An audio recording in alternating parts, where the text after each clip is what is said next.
Olá pessoal, tudo bem? Vamos aí para o nosso terceiro encontro, essa sequência que nós estabelecemos aí de 4 encontros, onde nós falamos das medidas cautelares no primeiro encontro, prisão em flagrante no segundo, agora prisão temporária e depois no quarto encontro, nosso último encontro, pelo menos nessa unidade, falaremos da prisão preventiva.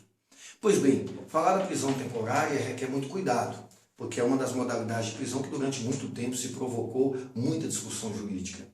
Isso em razão de que essa prisão surge em 24 de novembro de 89, se vocês observarem, 1 ano e 1 mês após a promulgação da nossa Constituição Federal de 88.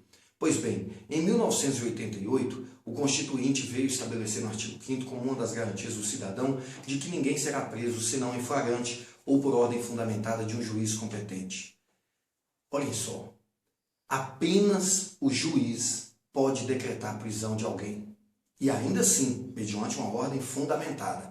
Com isso, em 1988, as autoridades policiais, entre parênteses, delegados, perderam o poder de prender pessoas, como existia até em 88, para averiguação, para investigação. É o que se chamava na época de prisão para averiguação. O delegado estava investigando um crime e ele entendia necessário prender uma pessoa, ele prendia para investigar, para averiguar. Como a Constituição agora estabeleceu que somente podem ser presas pessoas por ordem fundamentada de um juiz, o delegado se viu numa situação muito delicada para conduzir as suas investigações.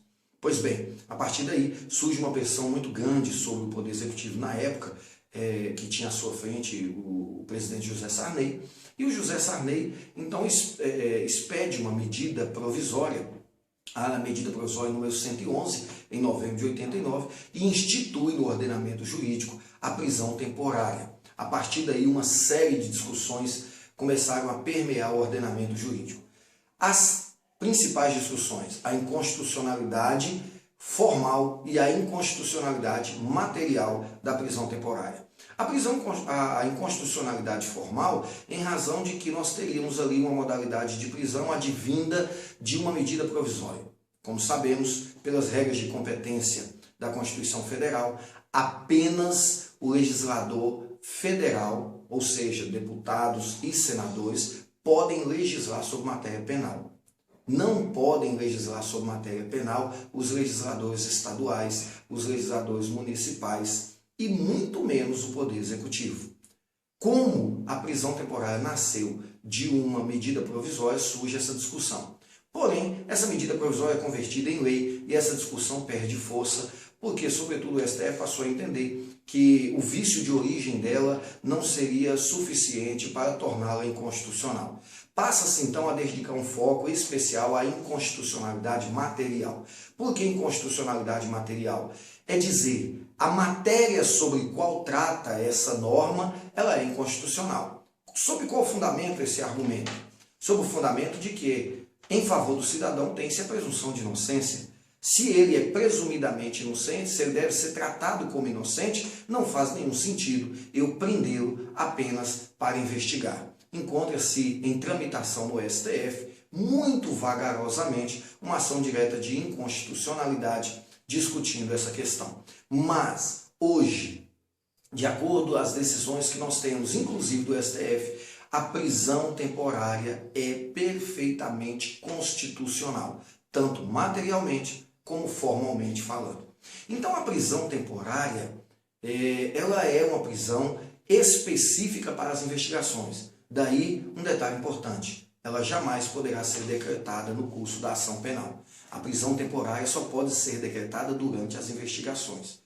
E outro detalhe, se ela só pode ser decretada durante as investigações, não faz nenhum sentido que o juiz possa, de ofício, decretar uma prisão temporária. Isso por quê? Porque ele não preside investigação. Ele não é titular da ação penal. Ele não coordena nenhum processo investigatório.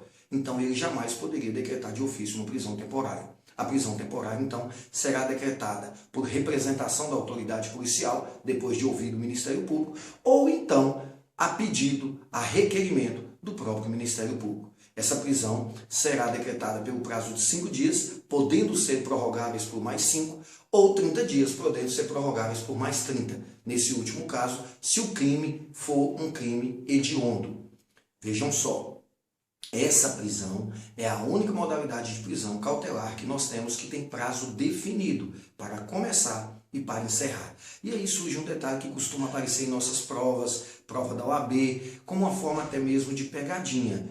Se ela tem prazo para se iniciar e prazos para encerrar, é desnecessária a expedição de alvará de soltura se a prisão não foi prorrogada.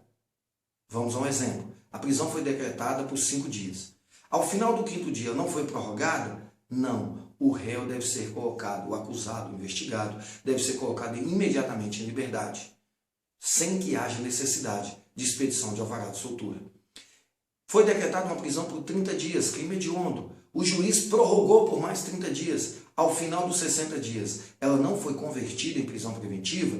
Não. Então coloca-se imediatamente o réu em liberdade, independente de alvará de soltura, sob pena de responder por crime de abuso de autoridade. Tudo bem?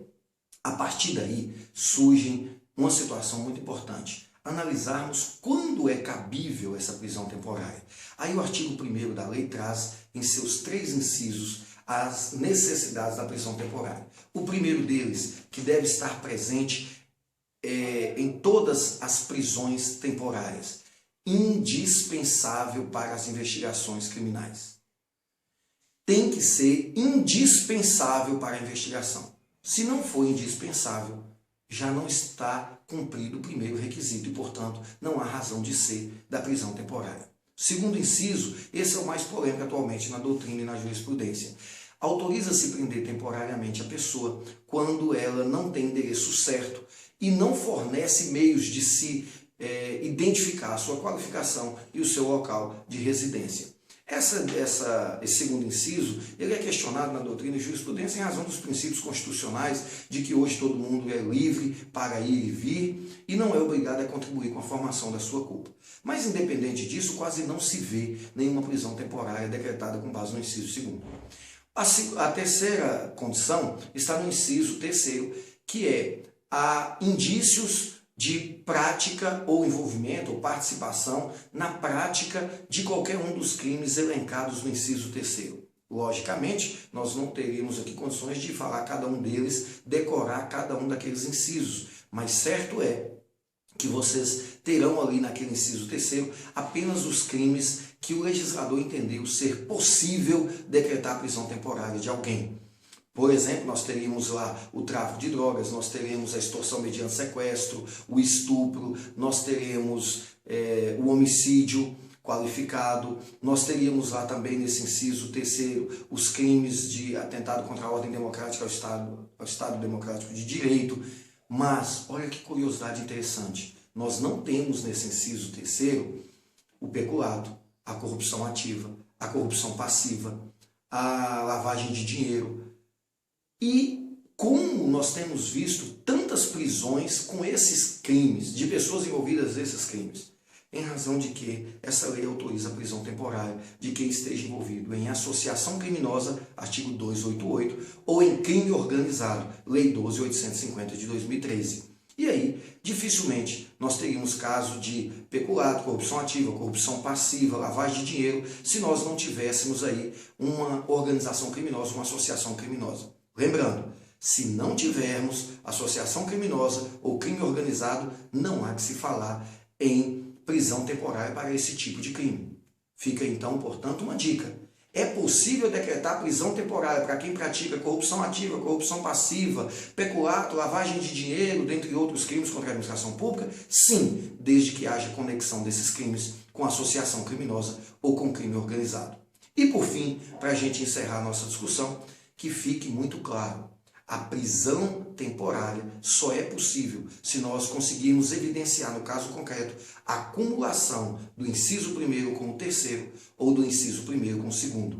Em resumo, o inciso 1º, que é a indispensabilidade dessa prisão para as investigações, devem estar presentes em todos os decretos de prisões temporárias. Beleza? Então é o que tínhamos para hoje. Até a próxima aula com prisão preventiva. Um abraço para vocês. Valeu!